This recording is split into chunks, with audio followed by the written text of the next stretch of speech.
नमस्कार। उम्मीद करता हूं आप सब लोग स्वस्थ और सुरक्षित होंगे। लॉकडाउन के 42 दिन के लंबे इंतजार के बाद कल हमारी बैठक माननीय मुख्यमंत्री जी से हुई और सर्वदलीय बैठक बुलाया गया।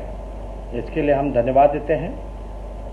और इस बैठक में हमने माननीय मुख्यमंत्री जी के सामने, बिहार सरकार के सामने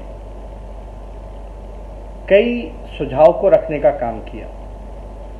उनमें से जो सबसे महत्वपूर्ण सुझाव जो हैं, जो आप लोगों के बीच मैं साझा करना चाहता हूं, सबसे पहला कि बिहार में टेस्ट जो है वो ज़्यादा से ज़्यादा हो, बल्कि रैंडम टेस्ट होने चाहिए और आबादी के अनुपात में टेस्ट की संख्या होनी चाहिए। और स्क्रीनिंग से ज़्यादा जो फोकस जो हमारा होना चाहिए वो टेस्टिंग पे होना चाहिए। स्क्रीनिंग इसलिए क्योंकि आप लोग सब लोग को मैं बता दूं कि जो स्वस्थ दिखने में भी है उसको भी पॉजिटिव कोरोना जो केस जो है वो हो रहा है। इसलिए हमने सुझाव दिया कि स्क्रीनिंग का कोई फ़ायदा नहीं है, इसके लिए ज़्यादा से ज़्यादा टेस्ट हम लोगों को करना चाहिए। जो छोटा सा हरियाणा प्रदेश है उसकी संख्या टेस्टिंग में ज़्यादा है, लेकिन बिहार की कम है, तो इसलिए आबादी के अनुपात में ये संख्या जो है टेस्ट की वो होनी चाहिए।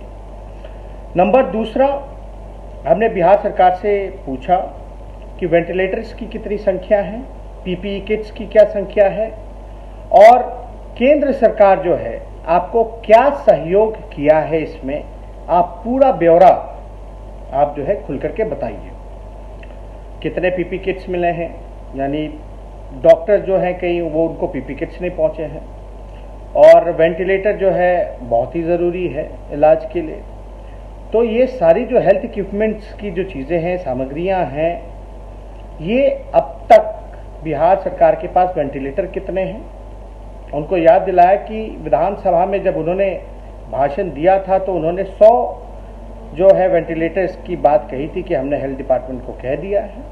और हमने ये महत्वपूर्ण भी सुझाव दिया कि दूसरे राज्य जो हैं वेंटिलेटर जो हैं या और चीज़ें जो हैं हेल्थ से रिलेटेड वो डायरेक्ट खरीदनी है तो बिहार सरकार भी खरीदे, जैसे छत्तीसगढ़ हो या केरल सरकार हो, ये डायरेक्ट ले।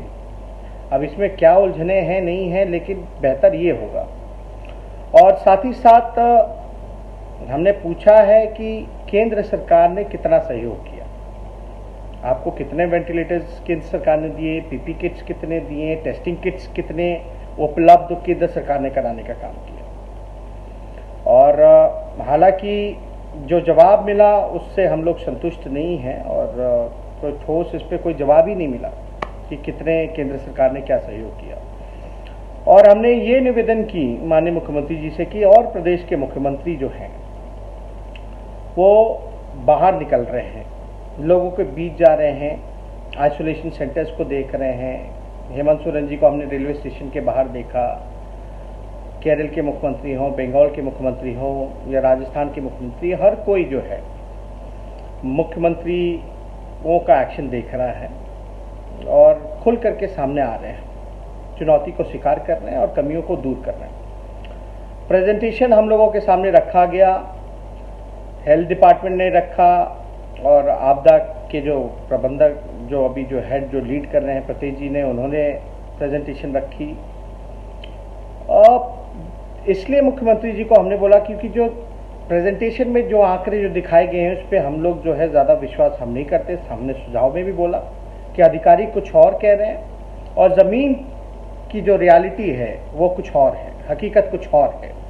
इसलिए आप बाहर निकलिए, आप जो बैठक करते रहे हैं और जो फैसला जो भी लिया कि वो इम्प्लीमेंट हो भी रहा है कि नहीं हो रहा, या अधिकारी जो है आपके आंखों में धूल झोंकने का काम कर रहे हैं, गलत आंकड़ा दे रहे हैं। क्योंकि हमने कई बार ऐसा वीडियो देखने का काम किया है जिससे हम लोगों को शर्मिंदा होना पड़ा है और काफ़ी पीड़ा भी हुई है। ऐसे दर्दनाक वीडियोस भी हम लोगों ने देखा है और जिस तरीके से व्यवस्था होनी चाहिए थी वो व्यवस्था नहीं हो पाई है। और हमने एक और निवेदन किया कि जितने भी जनप्रतिनिधि हैं जो पब्लिक रिप्रेजेंटेटिव्स हैं, अगर उनका इस्तेमाल किया जाए तो ज़्यादा बेहतर होगा। इससे चेक एंड बैलेंस रहेगा। इससे अधिकारी कुछ और कहते हैं, लेकिन ग्राउंड की जो हकीकत है वो जनप्रतिनिधि ज़्यादा जानता है। विधायक उनकी जवाबदेही है और नैतिक जिम्मेदारी भी हम लोगों की बनती है, जितने भी पब्लिक रिप्रेजेंटेटिव हैं, कि लोगों के इस दुख में उनका सहयोग करें और ज़्यादा से ज़्यादा उनको मदद पहुंचाई जाए। क्योंकि अधिकारी जो है पूरी बात बताते हैं, नहीं बताते हैं, ग्राउंड रियलिटी क्या है। इसलिए जितने भी जनप्रतिनिधि हैं, खासतौर पे जो विधायक हैं, सांसद हैं, उनका भी इस्तेमाल किया जाए, देखभाल में लगाया जाए। और एक बहुत ही महत्वपूर्ण विषय जो हमने फेसबुक लाइव करके भी हमने आप लोगों से साझा किया था, एक MHA का एक नया गाइडलाइन आया है 3 मई का जो लेटर है, जिसमें भल्ला जी के ऑर्डर से निकला है कि जो बिहार के मजदूर हैं, जो घर जाना चाहते हैं, जो काम के सिलसिले से बाहर गए थे, मजदूरी करने गए थे, उनको वापस नहीं लाना है। तो हमने माननीय मुख्यमंत्री जी से कहा कि ये तो अन्याय है। जो बिहार के लोग, बिहार के मजदूर जो घर आना चाहते हैं, ये एक ऐसा गाइडलाइन है, इसमें जो है तुरंत किसी भी प्रकार से इस गाइडलाइन को जो है बदलवाया जाए। और आपकी तो बात सुशील मोदी जी कहते हैं कि भाई आपकी बात केंद्र मानता है, क्योंकि हमने देखा था कि पहले भी सुशील मोदी जी ने कहा था कि जब गाइडलाइन की, जब नियमों का हवाला दिया जा रहा था तो गाइडलाइन के बारे में बताया गया कि मुख्यमंत्री जी के कहने के बाद, सुझाव देने के बाद केंद्र ने माना है। तो उम्मीद करते हैं इसी प्रकार से कि ये गाइडलाइन में भी तब्दीली होगी और जो भी कन्याकुमारी से, कश्मीर से कन्याकुमारी जो भी हमारे भाई फंसे हैं, उनके लिए घर वापस आने के लिए, मजदूर जो गरीब हैं, एक राहत का काम जो है, उनके लिए राहत मिलेगी और उनको छूट मिलेगी। इसलिए हमने ये गाइडलाइन का भी हवाला दिया। साथ ही साथ हमने जो मजदूर भाई हैं, खासतौर पे जो किराया उनसे वसूला जा रहा है, इसमें भी हमने सुझाव दिया है कि राज्य सरकार जो है अपने तरीके पूरा जो खर्चा जो है, राज्य सरकार जो पूरा खर्चा जो है एडवांस में ही रेलवे को बुकिंग कर दे। और लगभग 12,000 ट्रेनें रेलवे के पास हैं पूरे भारत में। ज़्यादा से ज़्यादा ट्रेन एडवांस में बुकिंग करके उनको लाने का काम किया जाए। और रेलवे का गाइडलाइन भी हमने उनको दिखाया, लेकिन उस पर भी कोई जवाब नहीं मिला। कन्फ्यूजन जो है वो साफ तौर पे हर जगह दिख रहा था। तो हमने साफ तौर पे बोला है, अगर आप सक्षम नहीं हो तो हमारी पार्टी जो है तन मन धन से जो बल पड़ेगा हम लोगों से, जो हो पाएगा हम लोग करेंगे। पहले भी हमने 2000 बसेस की बात की थी या 50 ट्रेनें जो हैं वो देने की बात की थी। तो हम लोगों का सहयोग भी आप ले सकते हैं। अगर कोई कमी या बिहार सरकार इसमें सक्षम नहीं है तो वो करे, सहयोग ले, विपक्ष तैयार है। ये मजदूर भाइयों के लिए और लगभग 12,000 जो है रेलवे स्टेशन, 12,000 ट्रेन जो है वो है पूरे भारत में। तो इसका ज़्यादा से ज़्यादा एक का दो का ट्रेन से कुछ होने वाला है नहीं। और प्रकाश पर्व में अगर हम लोग पटना में प्रकाश पर्व में अगर केवल पटना में हम लोग अगर 2.5 लाख लोगों का मेहमान नवाजी, जितने श्रद्धालु आए थे, उनके लिए अलग से टेंट हाउस, खाने पीने की सुविधाएं, ट्रांसपोर्ट की सुविधाएं अगर हम लोग कर सकते हैं तो हमारे बिहार के जो गरीब मजदूर जो तकलीफ में हैं, उनको ला करके कोई व्यवस्था हम यहाँ नहीं कर सकते हैं। तो हमने सुझाव दिया है, अगर जो प्रकाश पर्व में अगर श्रद्धालुओं के लिए हमने सिर्फ पटना जिले में अगर हमने व्यवस्था कराई 2.5 लाख लोगों का रहने का, खाने का, पीने का, शौचालय का, ट्रांसपोर्टेशन का, तो क्या हम अपने बिहार के ही लोगों पर बिहार का पैसा खर्च नहीं कर सकते? तो हमने ये सुझाव दिया। और बिहार तो सौभाग्यशाली है कि यहाँ कई रेलवे स्टेशन हैं।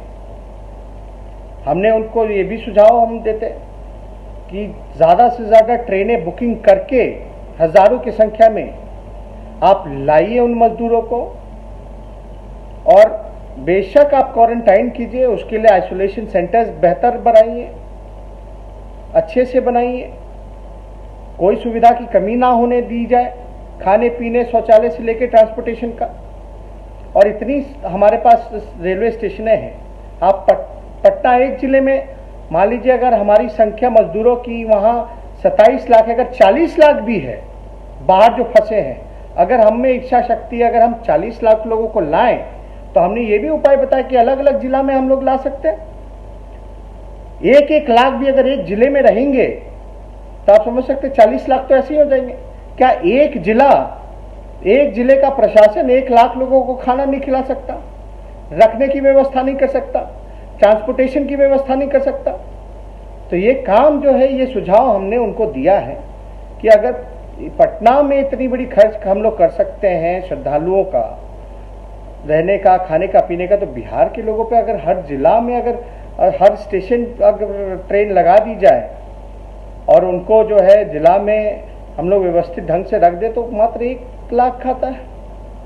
तो ये हमने सुझाव दिया। और जो राशन वितरण में जो बड़े पैमाने पर धांधली हो रही है, इसकी पारदर्शिता हो, इसके लिए कोई वैकल्पिक व्यवस्था हो, ये भी हमने जो है सुझाव दिया है कि इसमें जो है पूरी तरीके से पारदर्शिता बरती जाए और ज़रूरतमंदों को जो है राशन मिले। जो धांधली हो रही है और जो लोग जिम्मेदार हैं इसके लिए, उस पर भी कार्रवाई हो।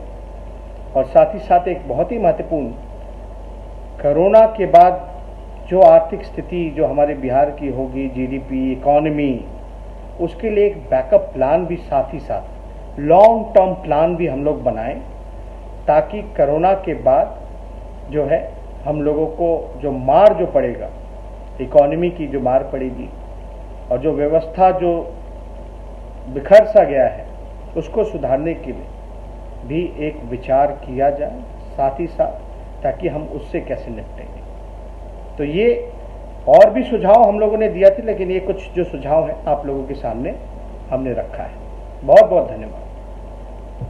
बिहार के आधुनिक अस्पतालों में से एक NSMCH multi speciality 350 bedded hospital, अनुभवी डॉक्टर एवं ट्रेन्ड पैरामेडिकल स्टाफ, विश्व स्तरीय सुविधाओं के साथ अत्याधुनिक ऑपरेशन थिएटर, ICU, NICU, निशुल्क OPD परामर्श, 24 घंटे इमरजेंसी सर्विसेज और जटिल गर्भावस्था का इलाज। Netaji Subhash medical college and hospital, Amhara, Bihta, Patna.